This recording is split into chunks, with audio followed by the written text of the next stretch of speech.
Merci Clément. Bonjour à tous. Donc, Julien Bonnel, je suis coordinateur du village francophone Côte d'Azur Monaco qui coordonne cet événement. Mais je fais partie aussi du groupe WIND, puisque WIND a fait l'acquisition de la société CIMAG, qui est présente sur la Côte d'Azur. C'est pour ça qu'aujourd'hui, WIND a un pied sur notre territoire. Donc, pour introduire ce panel, je vais commencer par présenter notre territoire Côte d'Azur.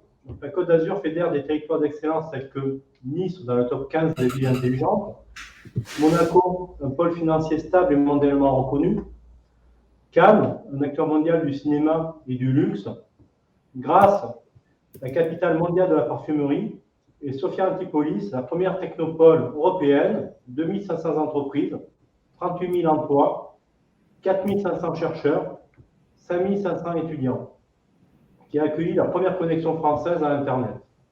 Ce territoire est aujourd'hui une terre d'innovation et d'industrie multifilière sur de nombreux secteurs, comme le tourisme, la parfumerie, la santé, les smart cities, les biotech ou les clean tech, et sur de nombreuses technologies qui travaillent sur de nombreuses technologies avec plus de 3000 chercheurs, 8 clusters technologiques qui travaillent sur des technologies d'avenir, comme l'intelligence artificielle. Nous sommes d'ailleurs parmi les 4 pôles 3IA labellisés en France, qui favorisent les projets collaboratifs entre entreprises, académiques et chercheurs autour des solutions de l'intelligence artificielle. La Côte d'Azur est une terre d'accueil pour les hommes, mais aussi pour les entreprises, avec plus de 2000 entreprises à capitaux étrangers qui emploient 38 000 personnes de 68 nationalités. Et nous avons une superstructure, la Team Côte d'Azur, pour accompagner les entreprises à s'installer sur notre territoire. Je laisse la parole à Aurélien, qui va faire un focus sur le domaine des fintech. Oui, bonjour Aurélien Lamand. Donc, moi, je suis en charge de l'animation et de la coordination ici sur le village by Crédit Agricole France Côte d'Azur. Donc, nous sommes un accélérateur de start-up qui couvre le territoire France Côte d'Azur. Alors, ce qu'on peut dire sur l'écosystème autour de Azuréa au niveau de la FinTech, c'est qu'il y a quand même un très bel écosystème en soutien. Pour commencer notamment par les clusters tech qui existent, comme le pôle SCS pour la partie technologie, le pôle SAFE sur la partie cybersécurité, ou encore le cluster IA pour la partie intelligence artificielle. Il y a également un beau vivier de talent avec au niveau formation d'école, ingénieurs. Nous avons aujourd'hui plus de 11 000 ingénieurs recensés ici sur la Côte d'Azur. L'enseignement de qualité, on l'a dit, au niveau de la secteur de la finance, avec pour l'université Nice-Côte d'Azur, pas moins de 7 masters orientés finance. Au niveau de l'EDEC, on est sur 6 masters au niveau de la finance. Schema Business School, c'est 5 diplômes, dont 3 masters au niveau finance, même au niveau mondial. On a également des instituts de recherche de renommée mondiale, avec notamment, toujours pareil, sur l'UCA, sur tout ce qui est ailleurs éducation, Sophia Tech, avec l'INRIA, le CNRS, le Polytech Nice Sophia, qui sont des écoles d'excellence, à travers le Schema Business School également. Côté professionnel, on a aussi tout un parterre d'incubateurs, de pépinières, d'accélérateurs, comme le village Baïséa aujourd'hui que je représente. Il y a également au niveau investissement des structures d'investissement en région qui font leur job très correctement, d'ailleurs, on peut le signaler, avec la région Sud Investissement, des pays bien sûr, mais aussi des structures spécifiques. Par exemple, sur le groupe Crédit Agricole, on a Créazur qui intervient souvent sur des tours de table, notamment sur de la fintech. On a aussi Sophie Paca qui couvre à la fois France Côte d'Azur et Alpes-Provence. Et puis des branches d'investissement corporate aussi, comme pour citer par exemple CMA CGM Venture qui œuvre aussi sur la région. Enfin, on a des acteurs qui apportent aussi des solutions au monde de la finance, comme American Express, SAP ou Thales, notamment, qui sont typiques de notre région. Donc, tous ces ingrédients font que des fintechs, finalement, naissent et s'installent et créent des emplois et perdurent sur la Côte d'Azur. Comme, par exemple, je vous en citais quelques-unes, on a AKT.io, qui est une filiale du groupe Automata, qui est une plateforme de DeFi finance décentralisée qui permet notamment l'automatisation dans les paiements et les investissements. FinVeg, qui place de marché digital lié au capital investissement. Oopies, notamment sur des solutions de crédit management qui permet de prévenir les risques clients. EasyCap, assistant marketing intelligent dédié aux commerçants. Krill.io, qui est une plateforme d'outils d'aide à la décision pour la partie investissement. Linkso, l'agrégateur de comptes bancaires, dont la business unit IA est d'ailleurs ici centrée sur le village Baïséa. Symfony, évidemment, qui a installé son centre de R&D maintenant il y a 3-4 ans, ce qui est spécialisé dans le cryptage des messageries. Trading Central Lab, qui est une fintech qui est basée aussi sur le village ici, qui utilise l'intelligence artificielle notamment pour créer des outils de décision d'investissement. Et Wind, qui est un éditeur de logiciels qui développe une plateforme de commerce unifiée à destination de la distribution pour répondre aux enjeux de transformation omnicanal. Voilà, ce n'est pas exhaustif, mais c'était pour déjà vous donner un bon aperçu de cet écosystème déjà riche sur la région. Je laisse la place à la table ronde. Voilà, donc on a préparé une table ronde en fait avec trois intervenants, trois startups fintech sur la thématique du retail, notamment comment les fintech viennent en renfort du commerce national et local. Donc pour cela, nous allons avoir trois intervenants, KNAP, NSP et Wind. On va commencer par un tour de table. Donc, je vais donner la parole à Dylan Thiers, CEO fondateur de KNAP, qui nous présente KNAP. Très bien. Donc moi, c'est Dylan Thiers, je suis le cofondateur et le CEO de la société KNAP. Donc nous, on développe des solutions digitales pour la grande distribution. Notre produit phare, c'est un caddie intelligent qui a pour objectif d'automatiser l'encaissement en magasin et de permettre de payer directement sur le chariot sans passage en caisse d'attente. Par-dessus ça, on développe toute une technologie hardware fait maison, c'est-à-dire on conçoit l'électronique et le design mécanique qui est produit en Alsace chez Cathy par exemple. Et on développe toute une solution de détection de fraude par caméra 3D qui permet aux commerçants d'être rassurés sur le fait que tous les produits qui sortiront avec notre solution du magasin seront payés et réglés par le consommateur.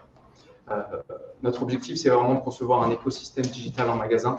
Donc, on intègre beaucoup de nos partenaires qui ont des fonctionnalités digitales. Par exemple, on intègre une solution pour avoir accès aux informations produits comme le Nutri-Score ou les allergènes. On intègre une solution de recettes pour avoir des suggestions automatisées sur le point de vente. Voilà, notre objectif, c'est vraiment d'apporter toutes les fonctionnalités du e-commerce, mais directement sur le point de vente afin d'améliorer l'expérience d'achat. Donc aujourd'hui, on travaille avec des enseignes comme Intermarché et avec d'autres enseignes françaises, principalement des indépendants, Leclerc, Système U, etc. Merci Dylan. Je vais donner la parole à Julien Musso qui va nous présenter NSP. Oui, bonjour à tous. Moi, je m'appelle Julien Musso, je suis le cofondateur et le dirigeant de la société NSP. Alors, NSP, c'est quoi? C'est un éditeur de logiciels. On édite une solution qui s'appelle Smart Profile, qui est une solution de marketing automation. Alors, le constat, c'était quoi pour nous quand on a créé la solution? Le constat, c'était qu'en fait, il y a une multiplication des points d'interaction entre les marques et ses consommateurs, et qu'avec cette multiplication, cette omnicanalité qu'on appelle donc du user journey, c'était de plus en plus compliqué pour des entreprises, pour des marques, d'arriver à avoir une bonne connaissance client et d'arriver aussi à mettre en place des bonnes interactions avec eux. Voilà, donc nous, on est là justement pour aider avec notre solution les entreprises à améliorer la connaissance de leurs clients et à construire des parcours clients qui soient vraiment engageants. Alors, une fois qu'on a dit ça, on a tout dit, mais qu'est-ce qu'on fait vraiment? Pour synthétiser, on intervient sur 3 volets principaux. Et ça, autour de la data marketing. Le premier volet, c'est qu'on va collecter de la donnée.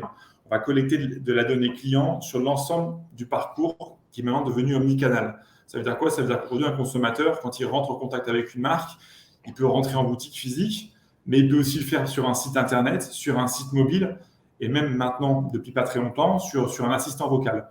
Le problème, c'est qu'aujourd'hui, la plupart du temps, ces données-là, elles sont en silo. C'est-à-dire que sur chaque canal, on a de la donnée dans des back-office, dans des outils, mais cette donnée-là, elle est rarement réconciliée, et donc on perd énormément de connaissances. Là, c'est là où nous, on intervient pour justement collecter cette donnée, la retraiter et la valoriser Alors, on la valorise avec notamment des algorithmes, et on en reparlera du territoire. Et nous, on est sur Sophia Antipolis, on a passé un partenariat avec INRIA, donc on a développé des algos d'IA, notamment pour faire justement du retraitement de données et de l'analyse comportementale. Et puis, une fois qu'on a effectivement retraité ces données, qu'on a transformé de la donnée brute en vrai insight métier, on va permettre à nos clients d'exploiter ces données au travers de campagnes marketing multicanal qui vont être automatisées et personnalisées pour être capable d'amener des interactions vraiment intelligentes et que lorsqu'un consommateur contacte sa marque sur le site ou sur un mobile ou sur un voice bot, eh bien, il puisse avoir une vraie interaction qui soit vraiment intelligente et personnalisée. Alors aujourd'hui, pour information, grosso modo, nous on accompagne une soixantaine de clients dans des secteurs du retail, du tourisme, de la banque, des services, etc. Et on aide vraiment très concrètement au pilotage et au déploiement de leur stratégie marketing au quotidien. Voilà. Merci Julien. Je vais prendre la parole au nom de Ismaël qui n'est pas encore arrivé. Juste rapidement, Ismaël, vous êtes connecté avec nous, vous nous entendez, vous êtes en tant que spectateur. Pour être vu et entendu, n'hésitez pas à monter sur scène ou à accepter mon invitation. Voilà, donc là pour l'instant, vous êtes juste en spectateur.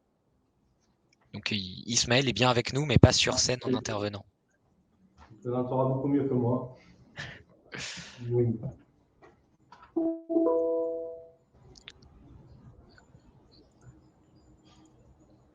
Sinon, Julien, je vous laisse peut-être commencer la présentation et je vais essayer d'aider Ismaël à nous rejoindre. Merci Clément. Donc, Wind a conçu une plateforme permettant aux grandes enseignes comme Carrefour, Decathlon, Orange de gérer leur encaissement et leur logistique, donc une plateforme de commerce unifié. Grâce à la solution Wind, ces enseignes peuvent connecter leurs magasins avec leur site web ou application mobile et proposer de nouveaux services à leurs clients comme la livraison à domicile, le click and collect, la prise de rendez-vous ou l'encaissement mobile. En même temps, cela leur permet de réaliser des économies sur leur stock, de fluidifier leurs commandes, de mieux valoriser leurs employés en magasin et en entrepôt. À un mot, Wind permet à ces grandes enseignes de concurrencer des géants de l'Internet comme Amazon. Wind permet également aussi, grâce à une plateforme Mon commerçant chez moi, Wind aide les commerçants à faire face à la crise sanitaire qu'on vient de vivre et d'accompagner le changement d'habitude de consommation de leurs clients et de leur commerce. Et donc, Wind a une plateforme omnicanal qui offre aux commerçants indépendants un site internet personnalisé permettant d'activer des services, de réaliser des paiements sécurisés, de programmer des livraisons, comme peuvent le faire les grandes enseignes. Wind est une société en hypercroissance qui figure au Next 40, l'indice gouvernement français référençant les 40 entreprises technologiques les plus importantes en France. Et Wind a, il n'y a pas longtemps, au mois de mai, a racheté la société CIMAG. C'est une première.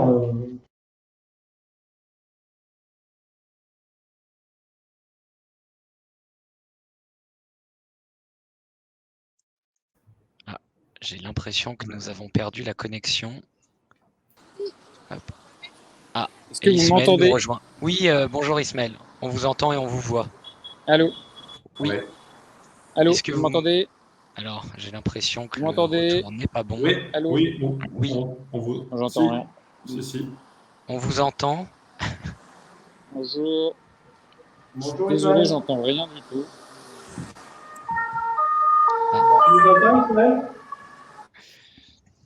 Alors, Ismaël, on vous entend bien. J'imagine que l'inverse n'est pas vrai. Hop, on vous laisse résoudre ces petits problèmes de connexion. Ouais, on va continuer notre. Ouais, du coup, Julien, je vous laisse reprendre la parole. Voilà, donc on va attaquer le premier sujet qu'on voulait aborder sur notre table ronde. Donc, le premier sujet, je laisse Aurélien l'introduire. Oui, tout à fait. Alors, la question qu'on peut commencer à poser à nos Vous m'entendez? intervenants, Non? Monsieur le 3D, nous entend pas Oui. encore très bien. Oui, Ismaël. Ah, c'est bon. Désolé. Putain, mais c'est une horreur cette plateforme. Je suis désolé. C'est. On vous entend et on vous voit. Ouais. Son. Ravi, enchanté. Merci. Je compléterai. Merci Julien pour l'introduction. Donc 100% aligné. Ravi d'être là et ravi de participer à la table ronde. Merci. Merci, Ismaël. Donc, pour continuer nos débats, la question que j'avais envie de poser à nos intervenants, c'était de dire quels sont les avantages pour vous d'être présent dans notre territoire ici. Et on peut peut-être commencer par Julien, si tu veux répondre à cette question. Oui, tout à fait. Merci Aurélien. Alors, bon, moi, là, physiquement, malheureusement, je ne suis pas avec vous et j'aurais bien aimé parce qu'en plus, on est vendredi, qu'il y a le week-end et je crois que vous avez du beau temps. Mais plus sérieusement, on connaît la Côte d'Azur. Moi, je suis niçois d'origine. Maintenant exilé à Paris, on connaît la Côte d'Azur pour la plage, etc. Mais au-delà de ça, il y a un vrai écosystème qui est vraiment ultra pertinent pour les startups.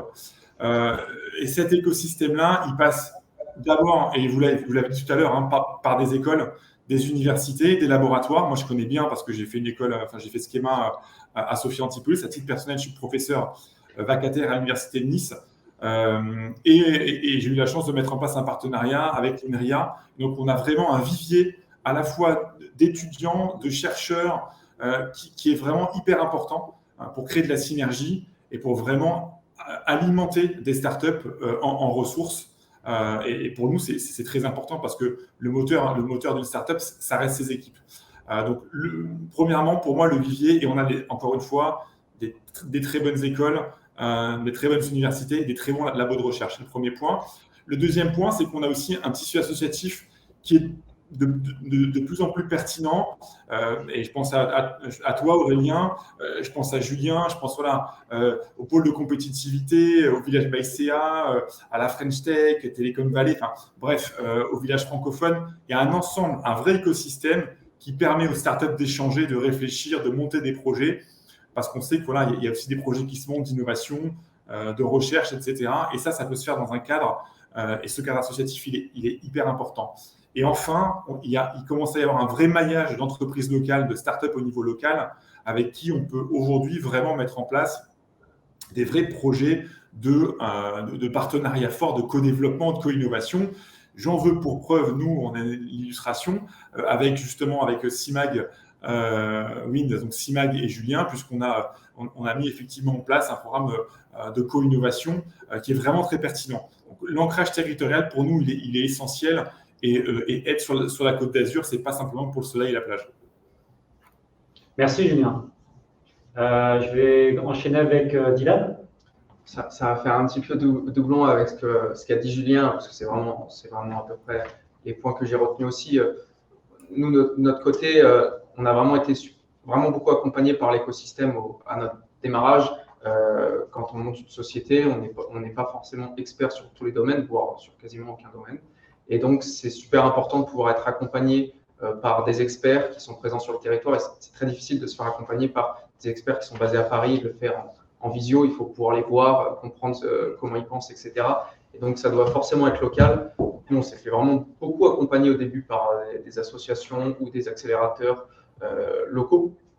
Et enfin, pour moi, le plus important, c'est vraiment le vivier d'ingénieurs, de chercheurs et de développeurs qu'on a sur le territoire, principalement à Sofia, mais aussi à Nice ou vers Antibes. C'est vraiment, pour moi, le plus important, c'est ce qui a fondé le fait qu'on se base à Sophia Antipolis. C'est vraiment le vivier d'ingénieurs. Ça a été structurant pour nous et c'est vraiment la base de notre société. C'est notre équipe, en fait. Donc, c'est extrêmement important qu'on ait cette possibilité de recruter. Merci, Liane. Ismaël, peut-être, toi, tu peux nous dire quel est l'intérêt que tu vois pour Wind d'être effectivement sur notre territoire Côte d'Azur? Si Ismaël nous entend. J'ai l'impression qu'il est parti. Tu peux peut-être. Je vais peut-être, voilà, je sais que tu connais bien l'écosystème. Voilà. Donc, l'intérêt, effectivement, pour Wind de se positionner sur les territoires, je mets bien les territoires, c'est tout nouveau puisque Wind est une start-up qui s'est créée sur Paris, qui s'est développée sur Paris. C'est grâce au rachat de CIMAG qu'elle a pu se déployer sur les territoires, sachant que CIMAG, historiquement, on est dans les territoires, on est sur la Bretagne pour nos activités services et on est sur la Côte d'Azur pour nos activités R&D. Et on a beaucoup échangé justement avec Ismaël et on se rend compte qu'aujourd'hui, on a un super cadre dans le territoire sur la Côte d'Azur. Je certain que sur d'autres territoires aussi, hein, mais notamment sur la Côte d'Azur, en termes de talents, d'ingénieurs, d'écosystèmes, qui font que ça devient plus simple de trouver des talents aujourd'hui en région que sur Paris, qui est aujourd'hui the place où il y a le plus grand nombre d'acteurs, hein, de start-up, de R&D, et où la compétition est très complexe pour les talents. Et on a des difficultés pour avoir pour fidéliser les talents en région parisienne. Ça, c'est le premier point. Le deuxième point, c'est qu'on vient de vivre, on est encore toujours dans une situation de crise sanitaire qui a mis en avant les contraintes de la centralisation que connaît notre pays, hein, qui a transformé aussi nos méthodes de travail. Bon, nous, dans la tech, ça fait quelques années déjà qu'on sait travailler en mode à distance, en télétravail, mais ça a montré aussi les limites de tout centraliser à Paris. Il y a une qualité de vie plus intéressante en région, qui permet aussi de fidéliser les talents. Et donc, il y a un réel intérêt aujourd'hui d'aller dans les territoires, sachant que le gouvernement lui-même, qui jusqu'à présent jusqu'avant la crise sanitaire, était dans un schéma de centralisation maximale, a tendance aujourd'hui à se rendre compte qu'il est important de décentraliser. C'est dans l'air du temps. Voilà les intérêts. J'espère qu'Ismaël, je ne sais pas si tu nous entends et si tu peux intervenir.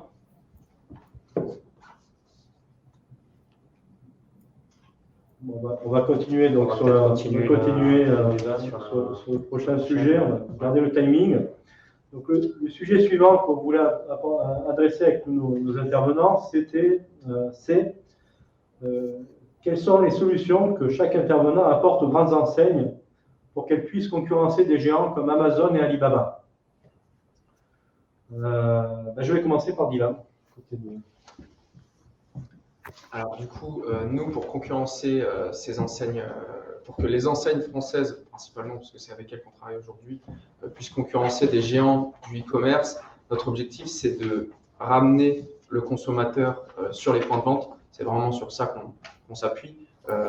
Et donc, de proposer des armes à ces enseignes-là pour améliorer l'expérience client, pour enlever la friction qu'apporte le point de vente, comme par exemple l'encaissement, le fait de chercher un article, ou le fait de se déplacer tout simplement, mais ça c'est plus compliqué de l'enlever. Et donc vraiment de les armer d'outils digitaux et d'outils d'automatisation pour améliorer premièrement les métiers qui sont proposés sur ces points de vente-là, c'est-à-dire plus poussés vers des métiers de conseil, plus qualitatifs, qui vont permettre, qui sont vraiment l'avantage du point de vente, c'est pour pouvoir être conseillé par un humain et d'apporter de l'humain à l'acte d'achat. Et donc, c'est vraiment dans cette optique-là qu'on travaille. C'est premièrement apporter les armes du e-commerce sur le point de vente et en même temps garder l'aspect humain en faisant monter les compétences sur ces points de vente-là. Merci Dylan. Je vais passer la parole à Julien. Oui, effectivement, nous, ce qu'on essaye de faire, c'est effectivement d'apporter de la valeur ajoutée sur l'expérience client aussi pour les grandes enseignes. Et si on compare à Amazon et Alibaba, bien sûr qu'ils ont un stock énorme avec des marketplaces, bien sûr qu'ils ont des outils pour payer, etc., avec un clic, etc. Mais au-delà de ça, la grande force pour nous d'Amazon ou d'un Alibaba, c'est la capacité vraiment de connaître les consommateurs sur le bout des doigts. C'est les premiers à avoir mis des algos en place de recommandation, c'est Amazon. Et effectivement, c'est là où ils sont vraiment très bons, parce qu'ils vont être en capacité d'anticiper les besoins de leurs consommateurs et de leur pousser systématiquement le produit qui va bien, l'offre qui va bien, etc., etc. Ils ont des algos intelligents, ils ont des moteurs de recommandation et sur le cycle de vie de leurs clients, ils sont capables systématiquement de leur pousser la bonne offre au bon moment. C'est là où nous, on essaie d'intervenir aussi et d'amener et d'apporter cette intelligence-là aux distributeurs, aux grandes enseignes et leur dire, OK, vous n'êtes pas Amazon, vous n'êtes pas Alibaba, mais vous pouvez peut-être la jouer à la Amazon et à Alibaba. Et pour ça, on vient les accompagner sur deux volets. D'abord, le premier, c'est la connaissance client. Je vous l'ai dit tout à l'heure, mais le gros problème aujourd'hui, c'est ces fameux problèmes de silos. C'est que de plus en plus, le consommateur, un coup, il vient en boutique, on a de la donnée dans un back-office central transactionnel, un coup, il vient sur le site Internet, et là, on a un site qui vient récolter de la donnée, mais un coup, c'est sur l'app mobile, et la plupart du temps, la donnée n'est pas forcément bien réconciliée, c'est la première chose. Et ce qui est réconcilié, souvent, c'est que de la donnée transactionnelle. C'est bien de savoir ce qu'un consommateur a acheté, mais c'est aussi important de savoir ce qu'un consommateur n'a pas acheté, justement, ce qu'il n'a pas acheté, ce qu'il a visualisé, ce qu'il a mis au panier, qu'est-ce qu'il a fait, d'où est-ce qu'il est venu, etc., etc. Et c'est là où nous, on intervient pour être en capacité sur l'ensemble du parcours, avec nos outils d'analytics avancés, de collecter de la donnée, de réconcilier tout le parcours sur le site Internet, sur une app mobile.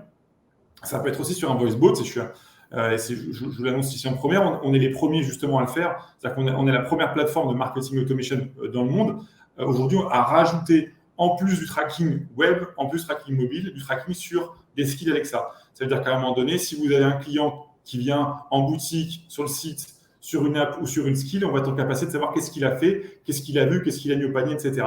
Et ça permet d'avoir une vraie connaissance, une bonne connaissance client. Et la connaissance client, pour nous, c'est la base, c'est le socle pour justement proposer une vraie expérience qui soit personnalisée. Parce que si on ne sait pas ce qu'a fait le consommateur, quand est-ce qu'il est venu, ce qu'il a acheté, pas acheté, ce qu'il a mis au panier ou quel panier il a abandonné sur tel ou tel canal, on perd énormément d'informations qui est clé justement pour mettre en place les bons algos, les bonnes recommandations et les bonnes offres. Et c'est là où on intervient avec le deuxième volet de notre outil pour être en capacité de créer des séquences automatiques de cross-selling, des séquences qui permettent de dire vous avez aimé ça, alors vous pouvez aussi aimer ça. Vous avez acheté une imprimante, achetez aussi des cartouches.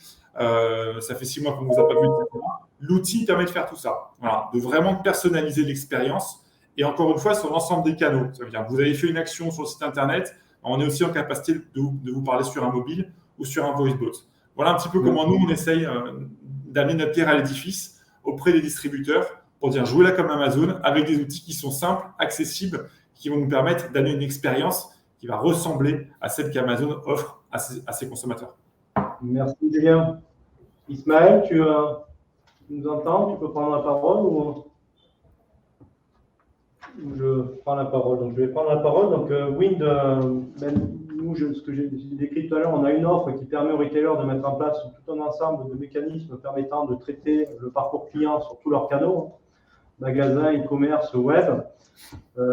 Et on les accompagne aussi sur l'optimisation de toute leur chaîne logistique qui permet d'arriver à atteindre des niveaux d'excellence comme on peut le connaître chez Amazon ou Alibaba. On accompagne par exemple Carrefour sur les grandes villes pour qu'ils puissent arriver à mettre en place un service de livraison rapide en 1 heure chez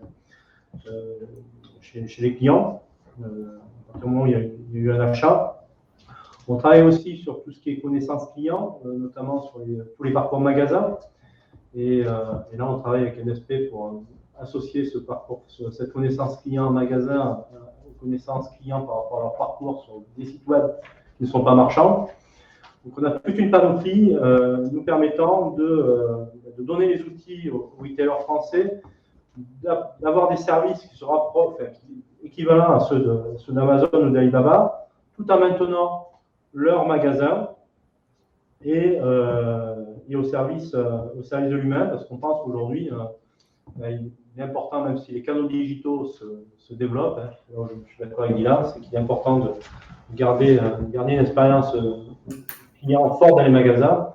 Et ce qu'on voit ces dernières années, c'est qu'il y a beaucoup de magasins qui ferment, mais il y en a beaucoup plus qui ouvrent. Donc on est dans une phase de transformation, plus que de transformation, où les magasins ont leur place et ils continueront à vivre. Voilà, donc je vais laisser Aurélien aborder la prochaine thématique. Merci. Et une question que j'ai aussi pour tous les trois, c'est aujourd'hui, quelle solution vous apportez finalement au commerce local pour répondre aux attentes des clients et notamment au challenge post-Covid, puisqu'on est vraiment sur l'après. Voilà, quelles sont vos solutions? Vous allez commencer par Dylan. Ok, très bien. Donc, nous, en fait, à la base, nos clients, c'est des grandes enseignes, Carrefour, etc. Mais en fait, on remarque qu'on s'adresse beaucoup plus en fait, aux indépendants de certains groupements comme des Intermarchés, qui sont des personnes physiques. Enfin, il y a un patron derrière qui gère son propre business et qui a potentiellement besoin d'être accompagné sur certains sujets sur la digitalisation de son point de vente. Donc, en gros, ce qu'on lui permet, c'est de lui proposer un outil à sa clientèle qui est premièrement sécurisé au niveau sanitaire, c'est-à-dire que les articles ne vont plus être touchés par une autre personne que le client. Ça, c'est pour l'aspect sanitaire. Mais aussi, on lui propose d'avoir un service assez haut de gamme, voire très haut de gamme au niveau de l'expérience d'achat sur son point de vente, mais qui reste très faible en coût. C'est-à-dire qu'aujourd'hui, ces indépendants-là, pour une grande majorité, n'ont pas la capacité de sortir beaucoup de trésorerie ou de s'endetter encore plus. Et donc, il leur faut une solution à bas coût et sans infrastructure. Et c'est ce qu'on propose. Nous, mis à part les chariots qui sont en location, il n'y a pas besoin d'infrastructure, il n'y a pas besoin de rénover leur magasin, il n'y a pas besoin de mettre de bornes, etc.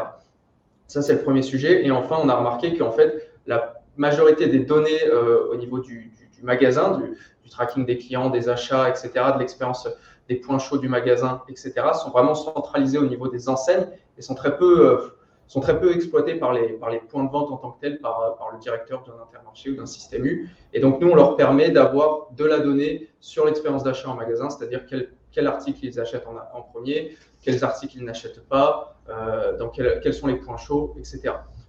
Et donc, c'est vraiment une de nos forces, c'est qu'on a un vrai contact avec l'opérationnel et les points de vente. Merci beaucoup. Julien, tu veux répondre à cette question? Oui, tout à fait. Nous, ce qu'on a vu, c'est qu'effectivement, le Covid a entraîné des modifications. On ne va pas revenir dessus, mais effectivement, recours accru au digital, avec notamment Click and Collect.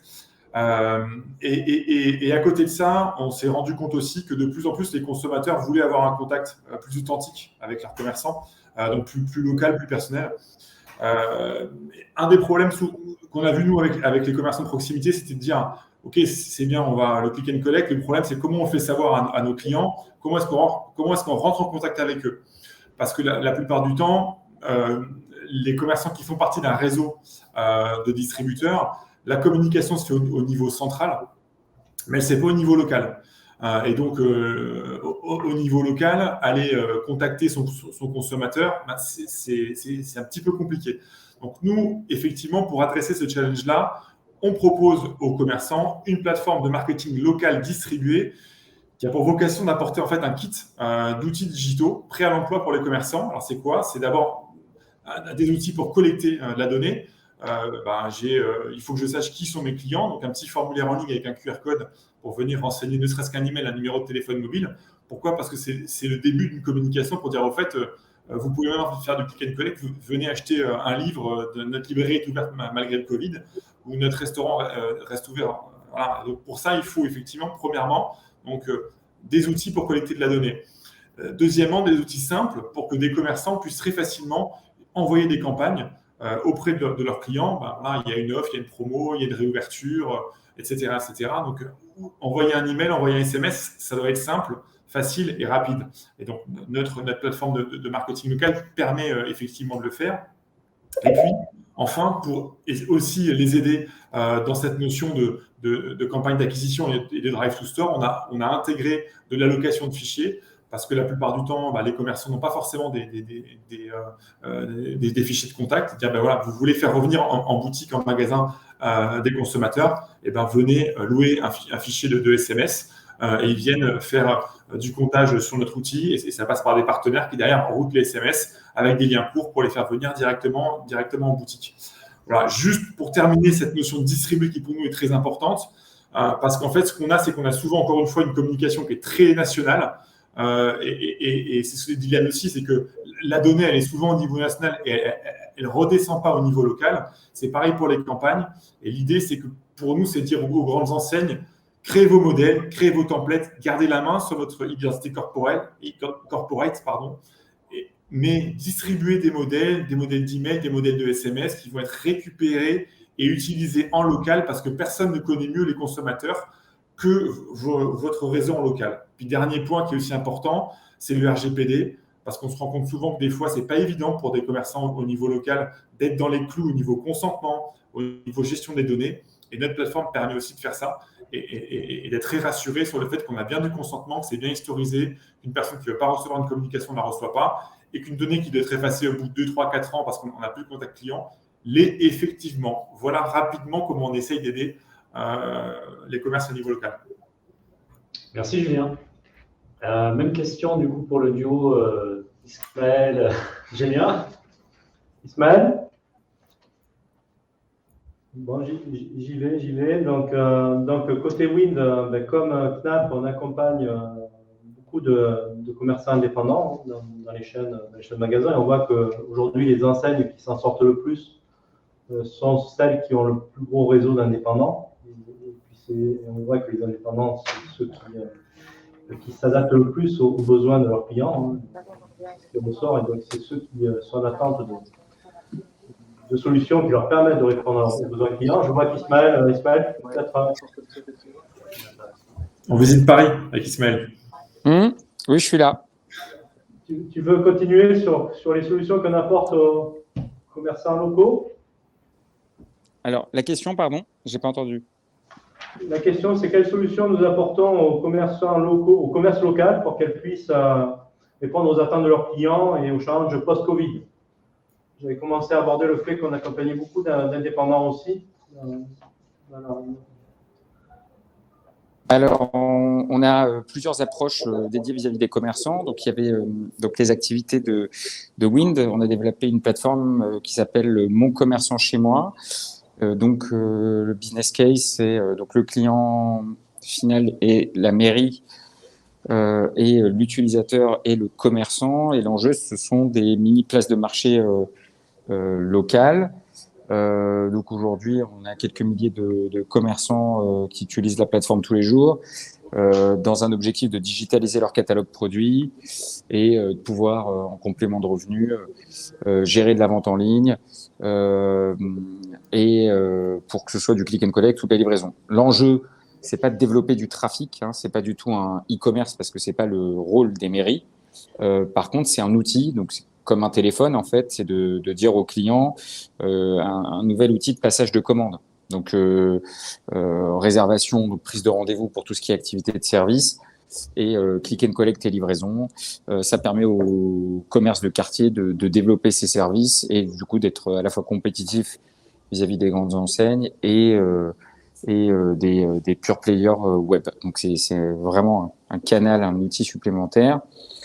Et il y a aussi, via l'acquisition de CIMAG, qui propose aussi une solution d'encaissement et de gestion des stocks dédiés au commerce. Donc ça, c'est notre enjeu sur la partie locale.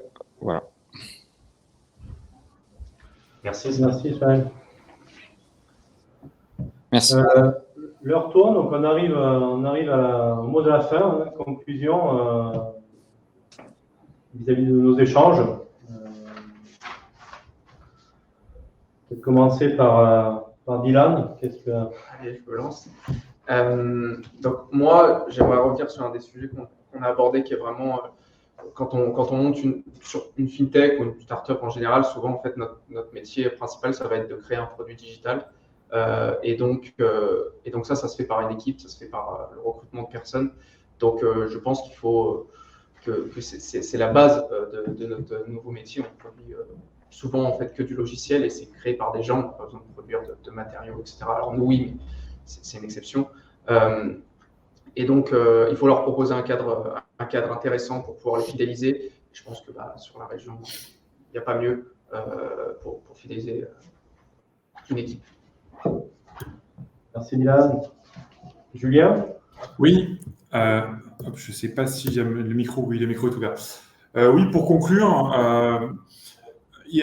on l'a dit, une multiplication des mises en relation, multiplication de la donnée, on parle beaucoup de big data. Et dans ce cadre-là, nous, on essaie vraiment de réfléchir à un marketing qui soit plus respectueux avec les distributeurs et avec les commerçants. Plus respectueux, ça veut dire quoi? Ça veut dire au niveau du consommateur, recevoir moins d'informations, moins de campagnes, moins d'offres, mais qui soient beaucoup plus ciblées et beaucoup plus intelligentes.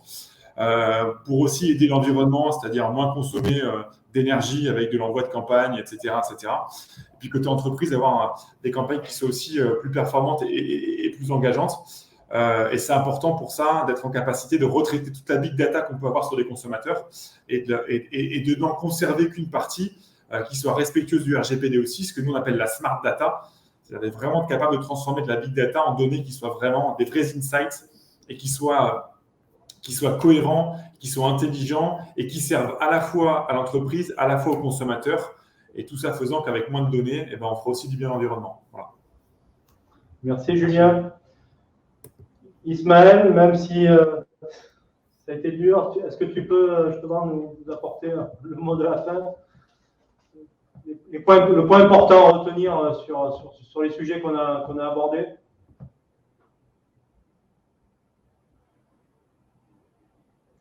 On ne t'entend pas. Tu es un mute.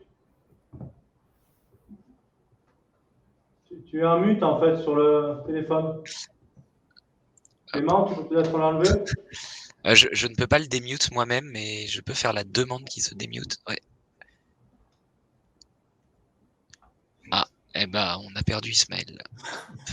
Ok. Bon, moi, le mot de la fin, c'est que on a essayé de montrer qu'on a des fintechs, des startups qui travaillent à trouver des solutions justement pour nos retailers. Vous m'entendez? Permettre Vous m'entendez? de se positionner. Allô. Parfait. Oui. On t'entend parfaitement, Ismaël. Ouais, excusez-moi. Désolé, mais je pense que le cache, il y a un problème et ça se coupe à chaque fois. Merci beaucoup. Non, ce que je retiens moi de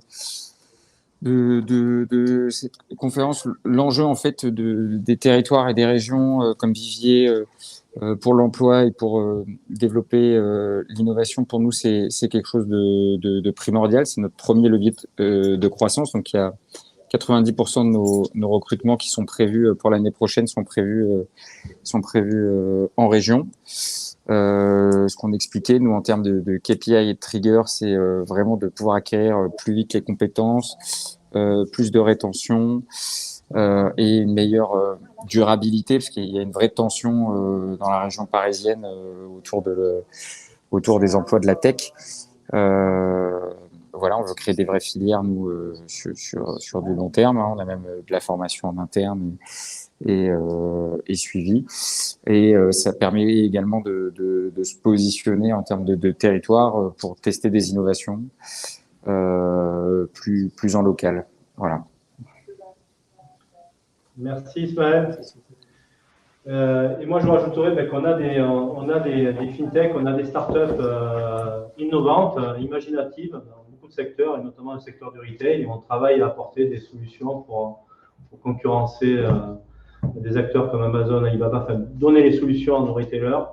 On accompagne aussi les petits commerçants et c'est important. Et c'est important que l'écosystème nous soutienne, enfin, que les retailers n'oublient pas qu'ils ont des acteurs innovants en France, en Europe. Et la souveraineté, c'est important, plutôt que systématiquement aller chercher des solutions chez les GAFA. C'est la facilité, mais c'est peut-être pas la bonne solution à long terme. Voilà mon petit mot de la fin. Merci beaucoup Julien, et merci beaucoup à notre panel d'intervenants du coup. Merci beaucoup Ismaël aussi d'avoir été présent avec nous, et merci à Wind. Du coup, on est très heureux d'avoir pu accueillir une telle boîte sur le dernier panel de la journée. Voilà qui conclut notre tour d'horizon des écosystèmes de la French Tech. Un grand merci à vous, merci au public qui est là depuis 9h ce matin. C'est vrai que ça faisait une journée assez intense. Tous les replays seront disponibles sur notre chaîne YouTube dès la semaine prochaine. Je mets le lien dans le chat, voilà, et pour les gens qui nous regardent, donc YouTube Finance Innovation, il y aura l'intégralité des replays de la journée et de nos événements de l'année. Voilà, un grand merci à tous. Je vous libère et une excellente journée. À très bientôt.